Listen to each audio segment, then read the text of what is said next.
ಬಂತು ಏನಾದರೂ ಈ ಥರ ಇದ್ದರೆ ನಮ್ಮ ಉಸಿರಾಟ ಹೆಂಗಿರುತ್ತೆ? ಫಾಸ್ಟಾಗಿರುತ್ತೆ, ಇರ್ರೆಗ್ಯುಲರ್ ಆಗಿರುತ್ತೆ, ಅಬ್ನಾರ್ಮಲ್ ಆಗಿರುತ್ತೆ ಅಲ್ವಾ? ತುಂಬ ನಾನು ರಿಲ್ಯಾಕ್ಸ್ ಆಗಿದ್ರೆ ಹೆಂಗಿರುತ್ತೆ? ಮಾಮೂಲಿ. ಸೊ ಮನಸ್ಸಿನ ಇಮೋಷನ್ಸು ಮತ್ತು ಬ್ರೀದಿಂಗ್ ಜೊತೆ ಸಂಬಂಧ ಇದೆ. ಮನಸ್ಸಿನ ಇಮೋಷನ್ಸ್ ಏರ್ಪೇರ್ ಆಗಿದ್ರೆ ಬ್ರೀದಿಂಗ್ ಏರ್ಪೇರ್ ಆಗುತ್ತೆ. ಮನಸ್ಸಿನ ಇಮೋಷನ್ಸು ಕರೆಕ್ಟ್ ಆಗಿದ್ದರೆ ಬ್ರೀದಿಂಗ್ ಕರೆಕ್ಟ್ ಆಗುತ್ತೆ. ಕರೆಕ್ಟಾ? ಇದು ಈ ಫಿಲಾಸಫಿ ಮೇಲೆ ನಾನು ಬ್ರೀದಿಂಗನ್ನು ರೆಗ್ಯುಲರಾಗಿ ವರ್ಕೌಟ್ ಮಾಡಿದ್ರೆ ಇಂಡೈರೆಕ್ಟಾಗಿ ಮನಸ್ಸಿನ ಮೇಲೆ ಎಫೆಕ್ಟ್ ಆಗುತ್ತೆ. ಕರೆಕ್ಟಾ? ಸೊ ಈಕ್ವೇಷನ್ ಕರೆಕ್ಟ್ ಇದೆ. ಆ ಪ್ರಕಾರ ನಾನೊಂದು ಈವನ್ ಬ್ರೀದಿಂಗ್ ಟೆಕ್ನಿಕ್ ನಾನು ಮಾಡ್ತೀನಿ. ಈವನ್ ಅಂದರೆ ಒಂದು ಸಮಾನ ಅಂತ ಒಂದು ಸಮ 4 ಸೆಕೆಂಡ್ ಉಸಿರು ತೊಗೊಳ್ಳೋದು, 4 ಸೆಕೆಂಡ್ ಉಸಿರು ಇಟ್ಕೊಳ್ಳೋದು, 4 ಸೆಕೆಂಡ್ ಉಸಿರು ಬಿಡೋದು. ಇದು ಟೆಕ್ನಿಕ್ ಹೆಸರು 4-4-4 ಬ್ರೀದಿಂಗ್ ಅಂತ ಹೇಳ್ತೀನಿ. ಟೆಕ್ನಿಕ್ ಹೆಸರು. ಅದ್ರ ಜೊತೆಗೆ ಒಂದು ಮುದ್ರೆಗಳು ಯೂಸ್ ಮಾಡ್ತೇನೆ. ಮುದ್ರೆಗಳು ನಮ್ಮ ಬಾಡಿಯಲ್ಲಿ ಎಲ್ಲ ಪಂಚಮಹಾಭೂತಗಳು ರಿಪ್ರೆಸೆಂಟ್ ಆಗಿರುತ್ತೆ.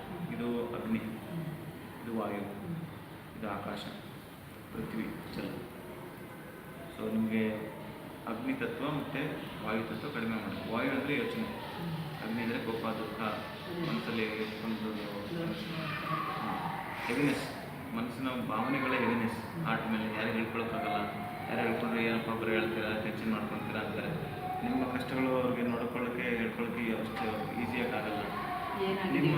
ನಿಮ್ಮ ಮನಸ್ಸಲ್ಲಿರುವಂಥ ಭಾವನೆಗಳು ಎಷ್ಟು ಟೆನ್ಷನ್ ಜಾಸ್ತಿ ಇಲ್ಲದೆ ಇದ್ರೂ ನಾವು ಬೇರೆಯವ್ರು ಅರ್ಥ ಮಾಡ್ಕೊಳಕ್ಕಾಗಲ್ಲ. ಒಂದು ಲೆವೆಲ್ ಏನಂದರೆ ಆ ಯೋಚನೆ ಶಕ್ತಿಯನ್ನು, ಯೋಚನೆ ಅನ್ನೆಸೆಸರಿ ಥಾಟ್ಸ್ನ ಕಡಿಮೆ ಮಾಡೋಕ್ಕೆ ಒಂದು ಫಸ್ಟ್ ಟೆಕ್ನಿಕ್. ಏನು ಮೆಡಿಸಿನ್ ಏನು ಕೆಲಸ ಮಾಡ್ತಿದ್ರೆ ಇದು ನಮಗೆ ಟೆಕ್ನಿಕ್ ಮಾಡ್ತೀವಿ, ಡೈಲಿ ಮಾಡ್ತೀವಿ ಅಷ್ಟೇ. ಹಿಂಗಿಟ್ಕೊಳ್ಳಿ, ಯಾವ್ದಾದ್ರು ಎಡಗೈ ಇಟ್ಕೊಳ್ಳಿ. ಹೆಬ್ಬೆಟ್ಟು ಅಗ್ನಿ ತತ್ವನ 4 ತತ್ವಗಳಿಂದ ಕಂಟ್ರೋಲ್ ಮಾಡ್ತಿರ್ತೀವಿ. ಕೆಳಗಡೆ ಬೆರಳುಗಳು ಬಿಡಿ, ಕೈನ ಹಿಂಗೆ ಮಾಡಿ ಹೋಲ್ಡ್ ಮಾಡಿ. ಹಾಂ, ಓಕೆ, ಗುಡ್. ಹಿಂಗೆ ಇಟ್ಕೊಂಡಿದ್ರೆ ನಿಮ್ಗೆ ಸ್ವಲ್ಪ ಇಟ್ಕೊಳ್ಳಿ. ಹೆಬ್ಬೆಟ್ಟು ಮತ್ತು ಮಧ್ಯ ಬೆರಳು ಟಚ್ ಮಾಡಿ. ಇವಾಗ ಇದನ್ನು ಟ್ವಿಸ್ಟ್ ಮಾಡಿ ಎದೆ ಹಚ್ಚಿ. ಶಂಖ ಥರ ಕಾಣಿಸುತ್ತಾ ಇದು? ಶಂಖ ಆಕೃತಿ ಥರ ಕಾಣಿಸುತ್ತಾ? ಶಂಖ ಮುದ್ರೆ. ನಿಮಗೆ ಕೋಪ ತುಂಬ ಜಾಸ್ತಿ ಬಂತು, ದುಃಖ ತುಂಬ ಜಾಸ್ತಿ ಇರ್ತದೆ, ಇದು ಗಟ್ಟಿಯಾಗಿ ಹಿಡ್ಕೊಂಡು ಕಣ್ಣು ಮುಚ್ಚಿ 4 ಸೆಕೆಂಡ್ ಉಸಿರು ತೊಗೊಳ್ಳೋದು, 4 ಸೆಕೆಂಡ್ ಉಸಿರು ಇಟ್ಕೊಳ್ಳೋದು, 4 ಸೆಕೆಂಡ್ ಉಸಿರು ಬಿಡೋದು. ಏನು ಮಾಡ್ತಿದ್ದೇನೆ ಅಂದರೆ ನಿಮ್ಮ ಮನಸ್ಸನ್ನ ಬೇರೆ ಏನೋ ಯೋಚನೆ ಮಾಡೋದನ್ನು ಬಿಟ್ಟು ಉಸಿರು ಮೇಲೆ ಅದು ಫೋಕಸ್ ಮಾಡುತ್ತೆ. ಆ ಫೋಕಸ್ ಮಾಡಿದ್ರೆ ಬ್ಯಾಕ್ಗ್ರೌಂಡಲ್ಲಿ ಏನು ಯೋಚನೆಗಳಿದೆ ಎಲ್ಲ ಕಡಿಮೆ ಆಗುತ್ತೆ. ಬ್ಯಾಕ್ಗ್ರೌಂಡ್ಗಳು ಯೋಚನೆ ಕಡಿಮೆ ಆದರೆ ಇದು ನಾನ್ ಸ್ಪೆಸಿಫಿಕ್ ಸಿಂಟಮ್ಸ್, ಆ್ಯಸಿಡಿಟಿ, ಬೆನ್ನು, ತಲೆನೋವು ಎಲ್ಲ ಕಡಿಮೆ, ನಿದ್ದೆ ಚೆನ್ನಾಗಿ ಅಷ್ಟು ಇನ್ನೂ ಹೇಳಿಲ್ಲ, ಕಂಪ್ಲೀಟ್ ಆಗಿಲ್ಲ ಅಂತ ಹಿಂಗೆ ಎದೆಗೆ ಹಿಂಗೆ ಕನ್ಸಪ್ ಮಾಡಿ ಕೆಳಗಡೆ ಬರೋದು ಫೋಲ್ಡ್ ಮಾಡಿ ಹಾಗೆ ಹೆಬ್ಬೆಟ್ಟನ್ನು ಮಾಡಿ ಹಿಂಗೆ ನಾರ್ಮಲಾಗಿ ಇಟ್ಕೊಂಡು ಬರೋದು. ಇದನ್ನೇ ಟ್ವಿಸ್ಟ್ ಮಾಡಿ ಎದೆಗೆ ಇವಾಗ ಕಣ್ಣು 4 ಸೆಕೆಂಡ್ ಉಸಿರು ತೊಗೊಳ್ಬೇಕು, 4 ಸೆಕೆಂಡ್ ಉಸಿರು ಇಟ್ಕೋಬೇಕು, 4 ಸೆಕೆಂಡ್ ಇಡಬೇಕು. ನಾನು ಕಣ್ಣು ಓಪನ್ ಮಾಡಿದ್ರೆ ನಾನು ಉಸಿರಿನ ಗಟ್ಟಿ ಹೆಂಗಿದೆ ಶುದ್ಧ ಮಾಡ್ತೀನಿ. ಕೈ ಡಾಕ್ಟ್ರ್ ಅವ್ರು ನೋಡು ಬಗ್ಗೆ ಈಗಲೇ ಕಣ್ಣು ಮುಚ್ಚಬೇಡ, ನೋಡು. ಒಂದು ಟೆಕ್ನಿಕ್, ನಾನು ಉಸಿರು ತೊಗೊಂಡೆ, ಉಸಿರು ಹಿಡ್ಕೊಂಡೆ, ಉಸಿರು ಬಿಡ್ತೀನಿ. ಅಂದಾಜು 4 ಸೆಕೆಂಡ್.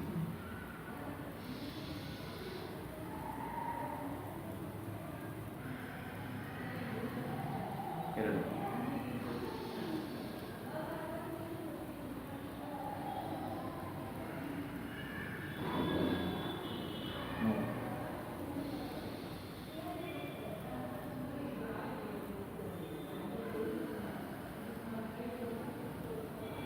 ನಾನು ಈ ಥರ 20 ಸಲ ಬೆಳಗ್ಗೆ, 20 ಸಲ ಮಧ್ಯಾಹ್ನ, 20 ಸಲ ಸಾಯಂಕಾಲ, ಇವಾಗ ಒಂದು 5 ಸಲ ಮಾಡಿ ಕಣ್ಣು ಮುಚ್ಚಿ 4 ಕರೆಕ್ಟ್ ಇದೆ.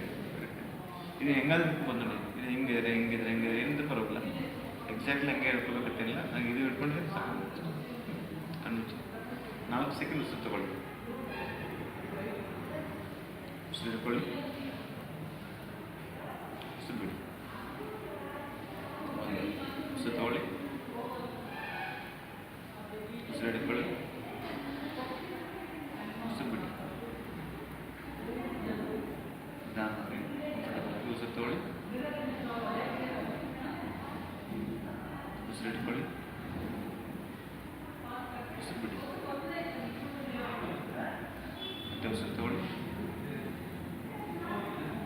ಉಸಿರು ಹಿಡ್ಕೊಳ್ಳಿ,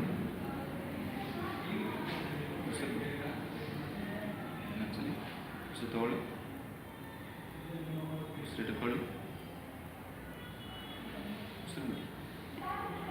ಅಷ್ಟೇ ನಿಧಾನವಾಗಿ ಕಣ್ಣನ್ನು ಅಷ್ಟು ನಿಧಾನಕ್ಕೆ ಏನು ಕೈ ಮಧ್ಯದಲ್ಲಿ ಶಾಖ ಅನಿಸ್ತಾ ಸ್ವಲ್ಪ ಶಾಖ ಇದೆ. ಸೊ ಇದರ ಅರ್ಥ ಏನಂದರೆ ಪ್ರಾಣಶಕ್ತಿಯನ್ನು ಚೇಂಜ್ ಮಾಡ್ಬೋದು, ಅಂದರೆ ಪ್ರಾಣಶಕ್ತಿಯನ್ನು ಜಾಸ್ತಿ ಮಾಡ್ಬೋದು ಅಂತ ಅರ್ಥ. ಇವಾಗ ನೀವು ಮಾಡ್ತಾ ಇರಬೇಕಾದ್ರೆ ಬೇರೆ ಏನಾದರೂ ಯೋಚನೆಗಳು ಬರ್ತಾ ಇತ್ತ ನಿಮಗೆ? ಇಲ್ಲ ಬಂತು? ಏನಂದರೆ ಡಾಕ್ಟರ್ ಈಗ 2 years ಬ್ಯಾಕ್ ನನ್ನ ಮಗನ ಇದರಲ್ಲಿ ಅವನಿಗೆ ತುಂಬ ಲೈಫಲ್ಲಿ ಇದಾಯಿತು. ಅವಾಗಿಂದ ನನಗೆ ಒಂಥರ ಮೈಂಡಲ್ಲಿ ಇದಾಯಿತು. ನೀವು ಈಗ ಯೋಚನೆ ಮಾಡ್ಕೊತಿದ್ರೆ ಮತ್ತು ಅವನಿಗೆ ಕಷ್ಟ ಆಗುತ್ತೆ. ಈಗ ಆ ಪಾಸ್ಟಲ್ಲಿ ಇದೆ, ಪಾಸ್ಟ್ ಡೆಡ್, ಫ್ಯೂಚರ್ ಇನ್ನೂ ಗೊತ್ತಿಲ್ಲ. ಈ ಮೂಮೆಂಟಲ್ಲಿ ಇಲ್ಲೇ ಮೂಮೆಂಟಲ್ಲಿ ಈಗ ಈ ಪಾಸ್ಟಲ್ಲಿ ಬಿಟ್ಟರೆ ನಿಮ್ಮ ಜನ್ಮಕ್ಕಿಂತ ಬಿಟ್ಟರೆ ಹಳೆ ಜನ್ಮದಲ್ಲಿ ಎಷ್ಟೋ ಪಾಸ್ಟ್ಗಳು ಹೋಗ್ತವೆ. ಅದೆಲ್ಲ ಯೋಚನೆ ಮಾಡ್ಬೋದು. ಬುದ್ಧನ ಥರ 500 ಜನ್ಮ ನಾವು ಕೆಲವರೆಲ್ಲ ಟಿ ವಿಲಿ ಹೋಗ್ತಾರೆ, ಜನ್ಮ ಜನ್ಮ ಅಂತ ಅಂದ್ಕೊಂಡು ಹೋಗ್ತಾರೆ. ಅವೆಲ್ಲ ಬೇಕಾದ್ರೆ ಇರೋ ಜನ್ಮದಲ್ಲೇ ನಾನು ಆ ಪಾಸ್ಟಿಗೆ ಹೋಗುತ್ತೆ. ನಾನು ಏನು ಮಾಡಿದ್ರು ವಾಪಸ್ ತರೋಕ್ಕಾಗಲ್ಲ. ಅದರಿಂದ ಆ ಅನುಭವದಿಂದ ನನಗೆ ಈ ಪ್ರೆಸೆಂಟಲ್ಲಿ ಹೆಲ್ಪ್ ಆಗುತ್ತೆ ಹೊರತು ಅದರ ಯೋಚನೆಯಿಂದ ನನಗೆ ಈ ಪ್ರೆಸೆಂಟ್ ಹಾಳು ಮಾಡ್ಬೋದು. ಪ್ರೆಸೆಂಟ್ ನೀವು ಎಷ್ಟು ಜನ 60-90 ವಯಸ್ಸು ಆರಾಮಾಗಿ ನೀವು ಲೈಫ್ ಲೀಡ್ ಮಾಡಿದರೆ ಒಳ್ಳೆ ಮಕ್ಕಳು ಇದ್ದಾರೆ, ಅವರು ಒಳ್ಳೆ ಸೆಟಲ್ ಆಗ್ತಾರೆ. ಯು ಶುಡ್ ಬಿ ಥ್ಯಾಂಕ್ಫುಲ್, ದೇವರಿಗೆ ಥ್ಯಾಂಕ್ಫುಲ್ ಆಗಿದೆ ಅಲ್ವಾ? ಟೆಸ್ಟ್ ಮಾಡಿ ಈಗ ಹಿಂಗೆ ಇಟ್ಕೊಂಡಿತ್ತು.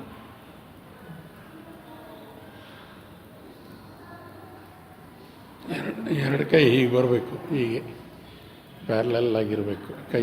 ಚೆನ್ನಾಗಿದೆ ನೋಡಿ. ನೀವು ಮುದ್ರೆ ಟೀಚ್ ಮಾಡ್ಬೋದು, ಕಲಿಯೋದಲ್ಲ ಕಲಿತು ಮತ್ತೆ ಟೀಚ್ ಮಾಡ್ಬೋದು. ಬೆನಿಫಿಟ್ ಏನಾಗುತ್ತೆ ಬರೀ ಒಂದು 4 to 5 ಡೇಸಲ್ಲಿ ಇಂಪ್ರೂವ್ಮೆಂಟ್ ಕಾಣಿಸುತ್ತೆ. ಡೈಲಿ ಮಾಡ್ಬೋದು. Thank you doctor. ತುಂಬ ಟೆನ್ಷನ್ ಇದ್ದರೆ 3 ಟೈಮ್ ಮಾಡಿ, ಟೆನ್ಷನ್ ಕಡಿಮೆ ಇದ್ದರೆ 2 ಟೈಮ್ ಮಾಡಿ. ಯಾವುದು ಅಪ್ರೂವಲ್ಲು ರಿಯಾಕ್ಷನ್ಸು ಬೇಕಾಗಿಲ್ಲ.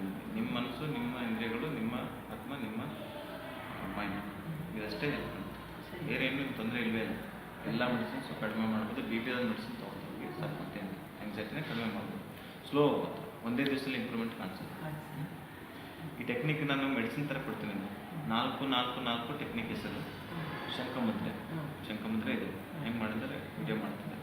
20 ಸಲ ಬೆಳಗ್ಗೆ, 20 ಸಲ ಮಧ್ಯಾಹ್ನ, 20 ಸಲ ಸಾಯಂಕಾಲ. First 1 month. 1 ಸಲ ಅಂದರೆ 4 ಸೆಕೆಂಡ್ ಉಸಿರು ತೊಗೊಳ್ಳೋದು, 4 ಸೆಕೆಂಡ್ ಇಟ್ಕೊಳ್ಳೋದು, 4 ಸೆಕೆಂಡ್ ಆ ಥರ 20 ಸಲ. ಸೊ 2ನೇ ತಿಂಗಳು 6 ಸೆಕೆಂಡ್ ಉಸಿರು ತೊಗೋಬೇಕು, 4 ಸೆಕೆಂಡ್ ಉಸಿರು ಇಟ್ಕೋಬೇಕು, 6 ಸೆಕೆಂಡ್ ಉಸಿರು ಕೊಡಬೇಕು. ಉಸಿರು ತೊಗೊಳ್ಳೋ ಸಾಂದ್ರತೆ ಅಂದಾಜು ಕೌಂಟ್ 6 times 1 2 3 4 ಅಂದಾಜು ಮನಸ್ಸಲ್ಲಿ ಆ ಮನಸ್ಸಿಗೆ ಮೈಂಡ್ಗೆ ಕೌಂಟಿಂಗು ಕೊಟ್ಬಿಟ್ರೆ ಬೇರೆ ಯೋಚನೆ ಬರಲ್ಲ. ಇದು ಐಡಿಯಾ ಹೆಂಗಂದರೆ ಈ ಟೆಕ್ನಿಕ್ ಕರೆಕ್ಟಾಗಿ ಮಾಡ್ತಿದ್ರೆ ಬೇರೆ ಯೋಚನೆ ಬರಲ್ಲ. ಈ ಟೆಕ್ನಿಕ್ ಕರೆಕ್ಟ್ ಇಲ್ಲ ಅಂದರೆ ಬೇರೆ ಯೋಚನೆ ಬರ್ಬೋದು. ಸೊ 6 ಸೆಕೆಂಡ್ ಉಸಿರು ತೊಗೊಳ್ಳೋದು, 4 ಸೆಕೆಂಡ್ ಉಸಿರು ಇಟ್ಕೊಳ್ಳೋದು, 6 ಸೆಕೆಂಡ್ ಉಸಿರು ಬಿಡೋದು.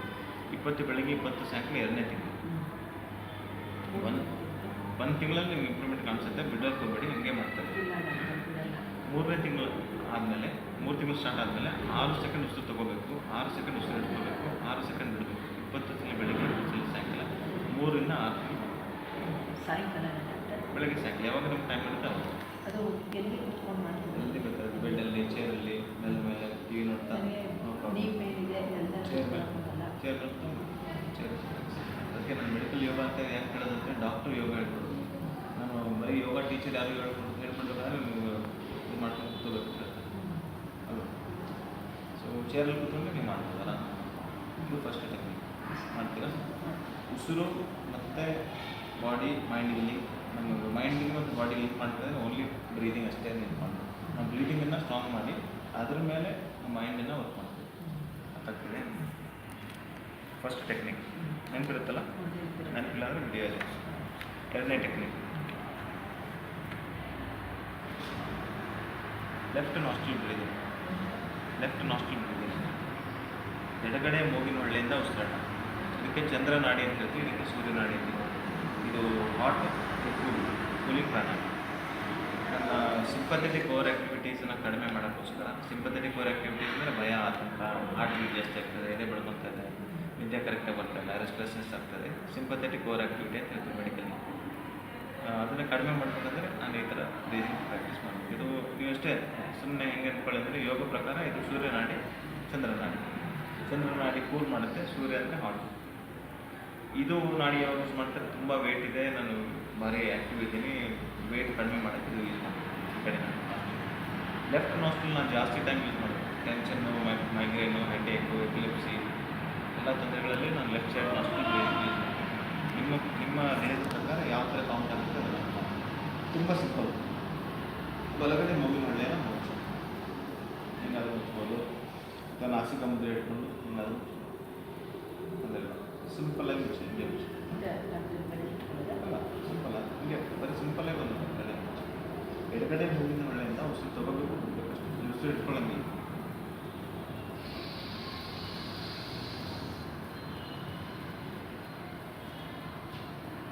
ದೀರ್ಘವಾಗಿ ಶ್ವಾಸ ಒಳಗೆ ತಗೊಳ್ಳಿ, ಶ್ವಾಸ ಬಿಡಿ.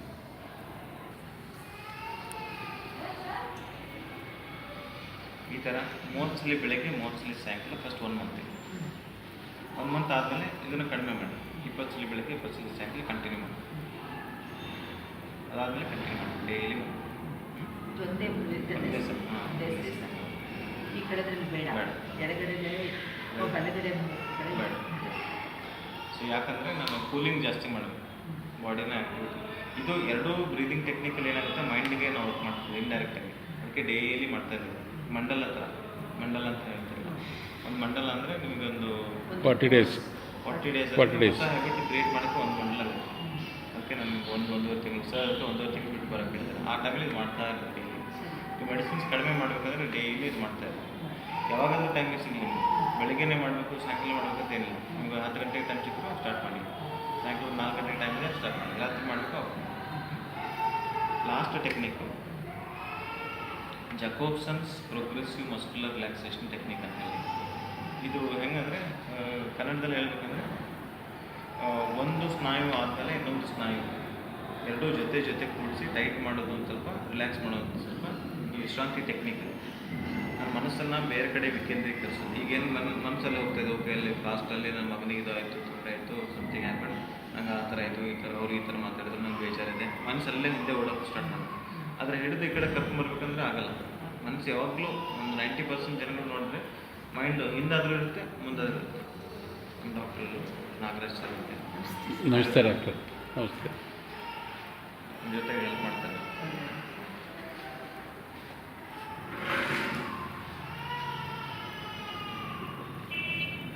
So progressive muscular relaxation technique ಏನಂದರೆ, ಒಂದು ಭಾಗ ನಮ್ಮ ಕೈಯಲ್ಲಿ ತಂದ್ಬಿಟ್ಟು ಕೈಯ ಸ್ನಾಯುಗಳು ಒಂದು 5 ಸೆಕೆಂಡ್ ಟೈಟ್ ಮಾಡುತ್ತೇನೆ, ಮತ್ತು 5 ಸಂಕೋಚನ ಮತ್ತು ವಿಶ್ರಾಂತಿ. ಟೈಟ್ ಮಾಡೋದು ಒಂದು 5 ಸೆಕೆಂಡ್, ಬಿಡೋದು ಒಂದು 5 ಸೆಕೆಂಡ್. ಇದೇ ಟೆಕ್ನಿಕ್ ಇಷ್ಟೇ. 5 ಸೆಕೆಂಡ್ ಸ್ನಾಯುಗಳನ್ನು ಟೈಟ್ ಮಾಡೋದು, 5 ಸೆಕೆಂಡ್ ಬಿಡೋದು. ಟೆಕ್ನಿಕಲ್ ಏನಾಗುತ್ತೆ, ನನ್ನ ಮನಸ್ಸು ಆ ಸ್ನಾಯುಗಳ ಮೇಲೆ ಕೇಂದ್ರೀಕರಿಸಬೇಕು. ಆ ಕೇಂದ್ರೀಕರಿಸೋ ಟೈಮಲ್ಲಿ ಒಂದು 15 ನಿಮಿಷ ಆಗುತ್ತೆ. ಆ 15 ನಿಮಿಷ ನೀವು ಬೇರೆ ಯಾವ್ದು ಯೋಚನೆಗಳು ಮಾಡೋಕ್ಕೆ ಬಿಡಲ್ಲ. ಒಂದಾದ್ಮೇಲೆ ಒಂದು ಸ್ನಾಯುಗಳು ಅದ್ಮೇಲೆ ಟೈಟ್ ಮಾಡ್ತೀವಿ, ರಿಲ್ಯಾಕ್ಸ್ ಮಾಡ್ತೀವಿ. ಮಾಡೋಣ. ಇದು ನಾನು ಹೇಳ್ಕೊಡೋದು ನಿಮಗೆ ಅರ್ಥ ಆಗ್ತಾ ಇದೆ. ಹಾಂ, ಕೈ ನೀಡ್ಕೊಳ್ತೀನಿ. ನಾ ಹೇಳ್ಕೊಡ್ತೀನಿ. ಇದೆರಡು ನೀವು ಮನೆಯಲ್ಲಿ ಬೆಡ್ ಮೇಲೆ ಮಲ್ಕೊಂಡಾಗ ಮಾಡ್ಬೋದು. ಚೇರ್ಲಿ ಹಿಂಗೆ ರಿಕ್ಲೈನ್ ಚೇರ್, ಈ ಥರ ಚೇರ್ ಹೆಚ್ಕೊಂಡು ಬಂದು ಈ ಥರ ಕೂತ್ಕೊಂಡು ಮಾಡ್ಬೋದು, ಕೂತ್ಕೊಂಡು ಮಾಡ್ಬೋದು, ಬೆಡ್ ಮೇಲೆ ಮಲ್ಕೊಂಡು ಮಾಡ್ಬೋದು. ತುಂಬ ಈಸಿ ಇದು. 15ರಿಂದ 20 ನಿಮಿಷ ಆಗುತ್ತೆ. ರಾತ್ರಿ ಮಲ್ಕೊಳ್ಳೋಕ್ಕೆ ಮುಂಚೆ ಮಾಡಿ. ಎರಡು ಕೈ ಮಾಡಿ. ನಿಮ್ಗೆ ಎಷ್ಟು ಕೋಪ ದುಃಖ ಎಲ್ಲ ಕೈಯಲ್ಲಿ ಹಾಕಿ ಫುಲ್ ಟೈಟ್ ಮಾಡಿ, ಫುಲ್ ಗಟ್ಟಿ, ಎಲ್ಲ ಫುಲ್ ಟೈಟ್ ಮಾಡಬೇಕು. ಫುಲ್ ಗಟ್ಟಿ, ಎಷ್ಟು ಗಟ್ಟಿ ಮಾಡ್ತೀವಿ ಅಷ್ಟು ಮಾಡಬೇಕು. 1 2 3 4 5 ಬಿಡಿ. ಟೈಟ್ ಮಾಡ್ತಾ ಇರಬೇಕಾದ್ರೆ ಟೈಟ್ನೆಸ್ ಗಮನಿಸಬೇಕು. ಟೆನ್ಷನ್ ಥರ ಅದು ಬಿಡ್ತಾ ಇರಬೇಕಾದ್ರೆ ಅದು ವಿಶ್ರಾಂತಿ ಆಗ್ತಾ ಇರೋದನ್ನು ಗಮನಿಸಬೇಕು. ನನಗೆ ಟೆನ್ಷನ್ ಬಂದರೆ ನನಗೆ ವಿಶ್ರಾಂತಿ ಹೆಂಗಿದೆ ಗೊತ್ತಾಗುತ್ತೆ, ನನ್ನ ದುಃಖ ಬಂದ್ರೆ ಖುಷಿ ಹೆಂಗಿದೆ ನನಗೆ ಗೊತ್ತಾಗುತ್ತೆ. ಆ technique tightness relaxation, technique relaxation. ಎರಡನೇ ದಿಲ್ಲಿ ಹಿಂಗೆ ಸೆಕೆಂಡ್ ಫುಲ್ ಟೈಟ್ ಮಾಡಿ, ಫುಲ್ ಟೈಟ್. ಎಷ್ಟು ಟೈಟ್ ಮಾಡ್ತೀವಿ ಮಾಡಿ, ಫುಲ್ ಟೈಟ್. 1 2 3 4 5 ಬಿಡಿ. ಸರಿನಾ? ಒಂದೊಂದು ಸ್ನಾಯುಗಳ ಮೇಲೆ ಕಾಂಟ್ಯಾಕ್ಟ್ ಮಾಡ್ತಿರ್ಬೇಕಾದ್ರೆ ಅದ್ರ ಮೇಲೆ ನೀವು ಗಮನ ಇಡಬೇಕು. ಒಂದು 2-3 ಸಲ ಈಗ ಮಾಡ್ತಿದ್ರೆ 2-3 ಸಲ ಮನೆಯಲ್ಲಿ ನೋಡ್ಕೊಂಡು ಮಾಡಿ. ಮೂರನೇದು ಇದು ಭುಜದ ಭಾಗ ಕೈ ಕೆಳಗೆ ಬಿಡಿ. ಇದನ್ನು ಸ್ಟ್ರೈಟ್ ಎಲ್ಬೋ ಸ್ಟ್ರೈಟ್ ಮಾಡಿ, ಶೋಲ್ಡರ್ಸನ್ನ ಈ ಕಡೆ ತಗೊಂಡು ಗಟ್ಟಿ ಮಾಡಿ ಫುಲ್ ಟೈಟ್ ಮಾಡಿ. 1 2 3 4 5 ಬಿಡಿ. ಇರಲಿ ಬರ್ತೀನಿ ವಿಡಿಯೋ ಮಾಡ್ತಾರೆ. ಹೌದು, ಫಸ್ಟ್ನೇದು ಇದು ಟೈಟ್ ಮಾಡಬೇಕು ಬಿಡಬೇಕು, ಎರಡನೇದು ಇದು ಟೈಟ್ ಮಾಡಬೇಕು ಬಿಡಬೇಕು, ಮೂರನೇದು ಇದು. ಈಗ ನಿಮ್ಗೆ ಯೋಚನೆ ಮಾಡಬೇಡಿ, ನಾನೆಲ್ಲ ನಿಮ್ಗೆ ರಿಪೀಟಾಗಿ ಹೇಳ್ಕೊಡ್ತೀನಿ ಬೇಕಾದ್ರೆ. ಫಸ್ಟು ಸೆಕೆಂಡ್ ಥರ್ಡ್ ಆಯ್ತು. ಈಗ ನಾಲ್ಕನೇದು ಇಲ್ಲಿ ಐಬ್ರೋಸ್ನ ಎರಡೂ ಇರೇಸ್ ಮಾಡ್ತೀನಿ. ಗಟ್ಟಿ ಇಟ್ಕೊಳ್ಳಿ, ಫುಲ್ ಹಂಗೆ ಹಂಗೆ ಇಟ್ಕೊಳ್ಳಿ. 1 2 3 4 5 ಬಿಡಿ. ನೆಕ್ಸ್ಟ್ ಕಣ್ಣುಗಳನ್ನು ತುಂಬ ಟೈಟಾಗಿ ಕ್ಲೋಸ್ ಮಾಡಬೇಕು. 5 ಸೆಕೆಂಡ್ ಫುಲ್ ಟೈಟ್. 1 2 3 4 5 ಬಿಡಿ. ನೆಕ್ಸ್ಟ್ ಜಾನ ಓಪನ್ ಮಾಡಿ ಬಾಯ್. 1 2 3 4 5 ಪ್ಲೀಸ್. 5 ಸೆಕೆಂಡ್ ವಿಶ್ರಾಂತಿ. ಇದಾದಮೇಲೆ ಬಾಯಿನ ಹೂವು ಆಕಾರದಲ್ಲಿ ಮಾಡಿ ಫುಲ್ ಸ್ಟ್ರೆಚ್ ಮಾಡಿ ಬಾಯಿಯ ಸ್ನಾಯುಗಳನ್ನು. 1 2 3 4 5 ಬಿಡಿ. ಹಿಂಗಾದ್ರೂ ಮಾಡಬೇಕು ಅಥವಾ ಸ್ಮೈಲ್ ಆದರೂ ಕೊಡಬೇಕು. ಫುಲ್ ಸ್ಮೈಲ್ ಈ ಥರ 5 ಸೆಕೆಂಡ್. ನೆಕ್ಸ್ಟ್ ಟೆಕ್ನಿಕ್ ನಾಲ್ಗೆನ ಮೇಲೆ ತೊಗೊಂಡು ಅಷ್ಟೇ ಗಟ್ಟಿ ಇಟ್ಕೊಳ್ಳಿ. 1 2 3 4 5 ರಿಲ್ಯಾಕ್ಸ್. ಇವಾಗ ಕತ್ತಿನ ಸ್ನಾಯುಗಳು ಹಿಂಗೆ full tight. 1 2 3 4 5 relax. Next mind ನೋಡಿ ಎಷ್ಟು ಫಾಸ್ಟ್ ಓಡುತ್ತೆ ಈ ಮೂಮೆಂಟಲ್ಲಿ. ಅದೇ ನಾನು ಹೇಳಿದ್ರೆ ರೆಸ್ಟ್ ಮಾಡಿ ಅಂತ ಹೆಂಗೆ ಮಾಡಬೇಕು ನೀವು ಹೇಳ್ತೀವಿ. ಎಲ್ಲರೂ ಬರ್ತೀವಿ ನಮಗೆ 1 2 3 4 5 6 7 8 9. ಒಂಬತ್ತನೇದೇ ಇರಬೇಕು. ಇವಾಗ ನೆಕ್ಸ್ಟ್ 10 ಎದೆಯಲ್ಲಿ ನಾವು ಜಾಸ್ತಿ ಸ್ನಾಯುಗಳು ಅಷ್ಟು ಯೂಸ್ ಮಾಡೋಕ್ಕಾಗಲ್ಲ. ಅದಕ್ಕೆ ಉಸಿರಾಟನ ಯೂಸ್ ಮಾಡ್ತೀವಿ. ಉಸಿರು ತೊಗೊಳ್ಳಿ, ಉಸಿರು ಹಿಡ್ಕೊಳ್ಳಿ. 1 2 3 4 5 ಉಸಿರು ಬಿಡಿ. 10 ಅದೇ 2 ಕೈ ತೊಗೊಂಡು ಹೊಟ್ಟೆ ಬಿಡಿ. ಹೊಟ್ಟೆ ಫುಲ್ ಟೈಟ್ ಮಾಡಿ, ಫುಲ್ ಟೈಟ್. 11 1 2 3 4 5 ಬಿಡಿ. 12ನೇದು ತೊಡೆ ಭಾಗ ಮತ್ತು ಹಿಪ್ಪಿನ ಭಾಗ ಕುಂತಲ್ಲೇ ಸ್ನಾಯುಗಳನ್ನು ಟೈಟ್ ಮಾಡಿ. ತೊಡೆ ಸ್ನಾಯುಗಳು and ಹಿಪ್ಪಿನ ಸ್ನಾಯುಗಳನ್ನು ಟೈಟ್ ಮಾಡಿ, ಫುಲ್ ಟೈಟ್ ಮಾಡಿ. 1 2 3 4 5 ಬಿಡಿ. ಲಾಸ್ಟ್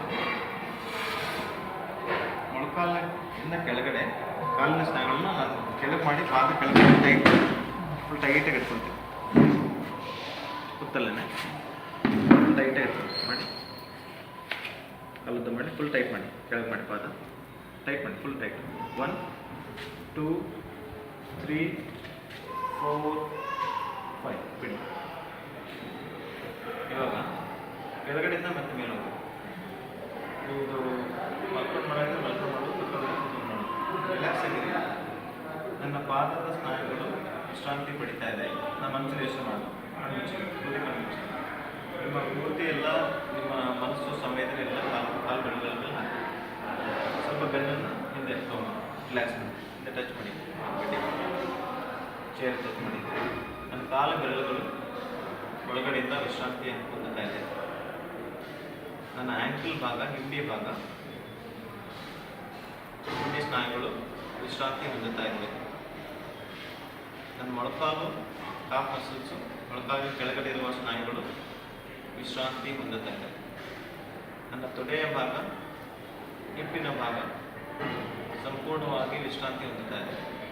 ನನ್ನ ಸೊಂಟದಿಂದ ಕಾಲು ಬೆರಳ ತುದಿಯವರೆಗೆ ಎಲ್ಲ ಸ್ನಾಯುಗಳು ಸಂಪೂರ್ಣವಾಗಿ ವಿಶ್ರಾಂತಿ ಹೊಂದುತ್ತಾ ಇದೆ. ನನ್ನ ಹೊಟ್ಟೆಯ ಸ್ನಾಯುಗಳು ನನ್ನ ಎದೆಯ ಸ್ನಾಯುಗಳು, ನನ್ನ ಭುಜದ ಸ್ನಾಯುಗಳು, ನನ್ನ ತೋಳಿನ ಸ್ನಾಯುಗಳು, ನನ್ನ ಕೈಯ ಸ್ನಾಯುಗಳು, ಎಲ್ಲ ಸ್ನಾಯುಗಳು ವಿಶ್ರಾಂತಿ ಹೊಂದುತ್ತಾ ಇದೆ. ನನ್ನ ಭುಜದ ಮೇಲಿನ ಭಾಗ, ಕತ್ತಿನ ಭಾಗ, ಕತ್ತಿನ ಸ್ನಾಯುಗಳು, ಮುಖದ ಸ್ನಾಯುಗಳು, ಎಲ್ಲ ತಲೆ ಮತ್ತು ಕತ್ತಿನ ಸ್ನಾಯುಗಳು ಸಂಪೂರ್ಣವಾಗಿ ವಿಶ್ರಾಂತಿ ಹೊಂದುತ್ತಾ ಇದೆ, ರಿಲ್ಯಾಕ್ಸೇಷನ್ ಆಗ್ತಾ ಇದೆ. ನನ್ನ ಕಾಲು ತುದಿಯ ಬೆರಳಿನ ತುದಿಯವರಿಂದ ನನ್ನ ತಲೆಯವರೆಗೆ ಎಲ್ಲ ಸ್ನಾಯುಗಳು ಸಂಪೂರ್ಣವಾಗಿ ವಿಶ್ರಾಂತಿ ಹೊಂದುತ್ತಾ ಇದೆ. ನಾನು ನೋಡ್ಕೊಂಡಿರೋ ಪ್ರಕಾರ ಎಲ್ಲ ಬ್ಲಡ್ ಟೆಸ್ಟ್ಸು ಎಲ್ಲ ರಿಪೋರ್ಟ್ಸು ನಾರ್ಮಲ್ ಇದೆ. ನಾನು ದಿನದಿಂದ ದಿನಕ್ಕೆ ನನ್ನ ಇಂಪ್ರೂವ್ಮೆಂಟು ಕಾಣಿಸ್ತಾ ಇದೆ. ಉಸಿರಾಟದ ಟೆಕ್ನಿಕ್ಕು, ನಾನು ಹೇಳ್ಕೊಟ್ಟಿರೋಂಥ ಉಸಿರಾಟದ technique, relaxation technique, Jacobson's progressive muscular relaxation technique ಪ್ರತಿನಿತ್ಯ ಬೆಳಗ್ಗೆ ಮತ್ತು ಸಾಯಂಕಾಲ ನಾನು ಮಾಡೋದ್ರಿಂದ ನಿಧಾನವಾಗಿ ಇಂಪ್ರೂವ್ಮೆಂಟ್ ಆಗ್ತೇನೆ. ಏನೇನು ನನ್ನ ತೊಂದರೆಗಳಿದೆ ಸ್ವಲ್ಪ ಸ್ವಲ್ಪನೇ ಕಡಿಮೆ ಆಗ್ತಾ ಇದೆ. ಸಂಕಲ್ಪ ಮಾಡಿ ನಿಧಾನವಾಗಿ ಕಣ್ಣನ್ನು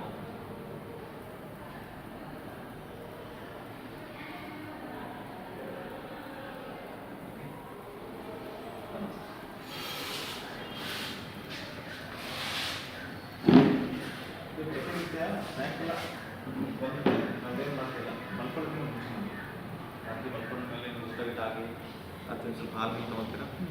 ನಿದ್ದೆಗೆ ಒಂದು ಹಾಲು ಮತ್ತು ಸ್ವಲ್ಪ ಅರಿಶಿನ, ಸ್ವಲ್ಪ 4 ಚಮಚ ಅರಿಶಿನ ಹಾಕ್ಕೊಳ್ಳಿ. ಒಳ್ಳೆಯ ಅರಿಶಿನದಲ್ಲಿ ಒಂದು 54 ಮೆಡಿಸಿನ್ ಪ್ರಾಪರ್ಟಿ ಇದೆ. ಆ್ಯಂಟಿ ಡಿಪ್ರೆಸೆಂಟು, ಆ್ಯಂಟಿ ಕೊಲೆಸ್ಟ್ರಾಲು, ಆ್ಯಂಟಿ ಡಯಾಬಿಟಿಕ್ಕು, ಆ್ಯಂಟಿ ಹೈಪರ್ಟೆನ್ಸಿವ್ ಎಲ್ಲ ಪ್ರಾಪರ್ಟಿ ಚೆನ್ನಾಗಿದೆ. ಆ್ಯಂಟಿ ಕ್ಯಾನ್ಸರ್, ಸೊ ನಾರ್ಮಲ್ ಆ್ಯಂಟಿ ಫಂಗಲ್, ಆ್ಯಂಟಿ ಬ್ಯಾಕ್ಟೀರಿಯಲ್, ಆ್ಯಂಟಿ ವೈರಲ್ ತುಂಬ ಚೆನ್ನಾಗಿದೆ. ನಿದ್ದೆಗೂ ಚೆನ್ನಾಗಿದೆ. ಸಂಸ್ಕೃತದಲ್ಲಿ ಟರ್ಮರಿಕ್ಗೆ ಒಂದು ಹೆಸರು ಅಂದರೆ ತಮಸ್ ಅಂತ. ತಮಸ್ ಅಂದರೆ ನಿದ್ದೆ ಬರ್ತದೆ, ಸುಸ್ತು ಮಾಡ್ತದೆ, ತಗೊಂಡು ನಿದ್ದೆ ಬರುತ್ತೆ ಚೆನ್ನಾಗಿ. ನಿಮ್ಮ ನಿದ್ರೆ ಕಡಿಮೆ ಇದ್ದರೂ ಕೂಡ ಅದ್ರ ಮೇಲೆ ಚಿಂತೆ ಮಾಡೋಕ್ಕೆ ಹೋಗ್ಬೇಕು. ಏಜ್ ಪ್ರಕಾರ ಕೆಲವು ನಿದ್ರೆ ಕಡಿಮೆ ಆಗುತ್ತೆ. ಏಜ್ ಪ್ರಕಾರ ನಿದ್ದೆ ಕಡಿಮೆ ಆಗುತ್ತೆ. ಸೊ ಅದು ನಾರ್ಮಲ್ ಇದೆ ಅನ್ಕೊಳ್ಳಿ. ತುಂಬ ಜಾಸ್ತಿ ಟೆನ್ಷನ್ ಅಂತ ಅಂದ್ಕೊಂಡ್ರೆ ಮತ್ತೆ ನೋಡೋಣ ಮುಂದೇನು ಮಾಡೋದು. ಇದರಿಂದ ಮೋರ್ ದೆನ್ 80 to 90% ನಿಮ್ಮ ತೊಂದರೆ ಕಡಿಮೆ ಆಗುತ್ತೆ ಒಂದು ತಿಂಗಳಲ್ಲಿ. ಡೈಲಿ ಮಾಡಿ ಅಂತ ಬರೋದು. ಇಲ್ಲೆಲ್ಲ ಟೆಕ್ನಿಕ್ ಕೈ ಕೊಟ್ಟಿದ್ದೀನಿ ನಾನು, ನೀವು ಮಾಡಿ. ಸರಿನಾ? ಇವಾಗ ಇದನ್ನು ಊಟ ಮಾಡಿಯಾಗೂ ಮಾಡ್ಬೋದು, ಊಟಕ್ಕೆ ಮೊದಲು ಮಾಡಬೇಕು. 40 ನಿಮಿಷ ಹೊಟ್ಟೆ ಖಾಲಿ ಇದ್ದರೆ ಪರವಾಗಿಲ್ಲ. ಬೆಳಗ್ಗೆ ಮಾಡೋದು ಒಂದು 10 ಗಂಟೆ ಮಾಡಿ. ಬೆಳಗ್ಗೆ ತಿಂಡಿ ಎಷ್ಟು ಗಂಟೆ ಮಾಡ್ತೀವಿ? ಬೆಳಗ್ಗೆ ತಿಂಡಿ 8-9 ಗಂಟೆಗೆ ತಿಂತೀವಿ. 9 ಗಂಟೆ ತಿಂಡಿ ಮಾಡಿದ್ರೆ ಎಲ್ಲ ಸ್ವಲ್ಪ ರಿಲ್ಯಾಕ್ಸ್ ಆಗೋ ಟೈಮ್ 10-10:30 ಆಗುತ್ತೆ. 10:30ಗೆ ಮಾಡಿ ಸ್ಟಾರ್ಟ್ ಮಾಡಿ. 10:30 ನಮ್ಮದು ಆ ಟೈಮ್ ಮಾಡಿ ಎಕ್ಸಸೈಸು ಮಾಡಿ ಬೆಳಿಗ್ಗೆ. ಇದು 2 ಟೈಮ್ ಮಾಡಿದ್ರೆ ಪರವಾಗಿಲ್ಲ. 2 ಟೈಮ್ ಮಾಡಿದ್ರು ಫಸ್ಟ್ 10 ದಿವಸ 2 ಟೈಮ್ ಮಾಡಿ. ಅದಾದಮೇಲೆ ರಾತ್ರಿ ಒಂದ್ಸರಿ ದಿವಸ ಕಂಟಿನ್ಯೂ ಮಾಡಿ. 3 ತಿಂಗಳು ಕಂಟಿನ್ಯೂ ಮಾಡಿ ಡೈಲಿ. ಅದೇನು ವಿಡಿಯೋ ಮಾಡಿದ್ದೀವಲ್ಲ, ಫಸ್ಟ್ ನಾವು ಒಂದು ಎಡಿಟ್ ಮಾಡಿ ಹಾಕಿರ್ತೀನಿ, ಅಪ್ಲೋಡ್ ಮಾಡಿರ್ತೀನಿ. ಫಸ್ಟ್ ಒಂದು 2-3 ಸಲ ನೋಡಿದ್ಮೇಲೆ ಗೊತ್ತಾಗ್ಬಿಡುತ್ತೆ, ಓಕೆ ನನಗೆ ಬಂದುಬಿಡ್ತು ಅಂತ. ಡೈಲಿ ಮಾಡ್ತಾ ಇರ್ಬೋದು ಪ್ರಾಕ್ಟೀಸ್. ಇವಾಗ ಇದೆ ನನಗೆ ಇನ್ನೊಂದು ಸರಿ ಹಾಕೋ ಬರ್ತೀನಿ. ಸರಿ ಕೊಡ್ತೀರಾ?